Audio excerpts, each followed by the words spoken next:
अरविंद केजरीवाल की पार्टी इस तरह के ऑफर दे रही है जिनका कांग्रेस के लिए कोई मतलब नहीं है, फिर भी वो इस तरह के ऑफर दे रहे हैं, तो इसका सीधा मतलब यही है कि केजरीवाल ये समझ चुके हैं कि विपक्षी के प्लान में वो कहीं फिट नहीं बैठते, उनके रहने या नहीं रहने से कोई फर्क नहीं पड़ता।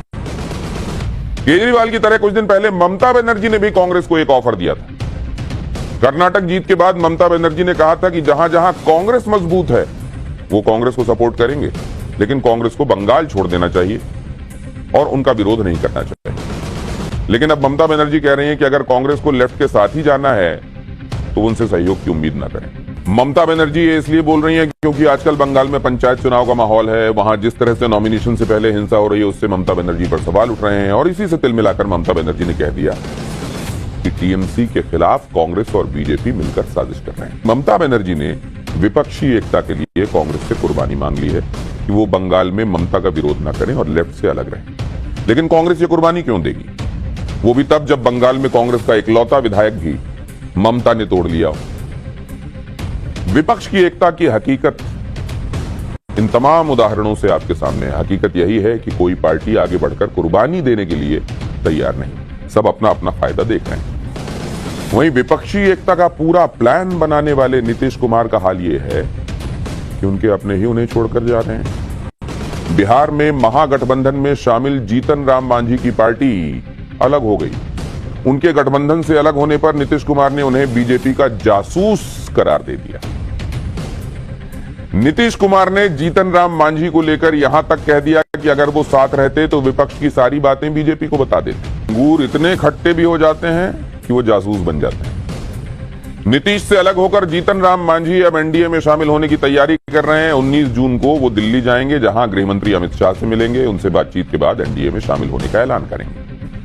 महागठबंधन से निकलने पर जीतन राम मांझी ने कहा कि उन पर दबाव डाला जा रहा था कि वो अपनी पार्टी हिंदुस्तानी आवाम मोर्चा का जेडीयू में विलय कर लें, जो उन्हें मंजूर नहीं था। विपक्ष में अंदर इन्हीं सब झगड़ों की वजह से तेलंगाना के मुख्यमंत्री चंद्रशेखर राव कह रहे हैं कि उन्होंने ऐसे बहुत मोर्चे बनते बिगड़ते देखे हैं, इसलिए वो अपनी पार्टी का अलग एजेंडा तैयार कर रहे हैं। केसीआर ने कहा है कि हमने बहुत से मोर्चे, संयुक्त मोर्चा और राष्ट्रीय मोर्चा देखा है, लेकिन ये काफी नहीं थे, इसलिए हम बीआरएस का एजेंडा तैयार कर रहे हैं।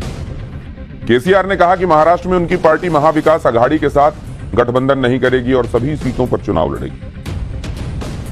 एक तरफ विपक्षी एकता के पूरे प्लान में छेद ही छेद नजर आ रहे हैं, उधर बीजेपी अपने गठबंधन को मजबूत करने और अपने गठबंधन एनडीए को विस्तार देने में जुटी हुई। बीजेपी सांसद तेजस्वी सूर्या ने पूर्व प्रधानमंत्री एचडी देवेगौड़ा से मुलाकात की थी। कर्नाटक में हार के बाद बीजेपी और जेडीएस के बाद बीच में नजदीकी बढ़ रही है।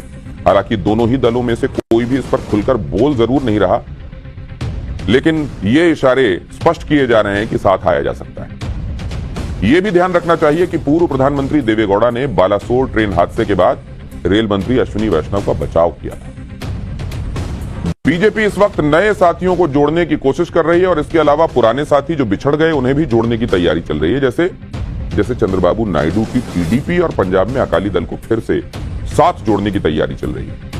ये वो पार्टियां हैं जो नई संसद के उद्घाटन पर विपक्ष के बहिष्कार में शामिल नहीं हुई और नई संसद पर पीएम मोदी का समर्थन किया।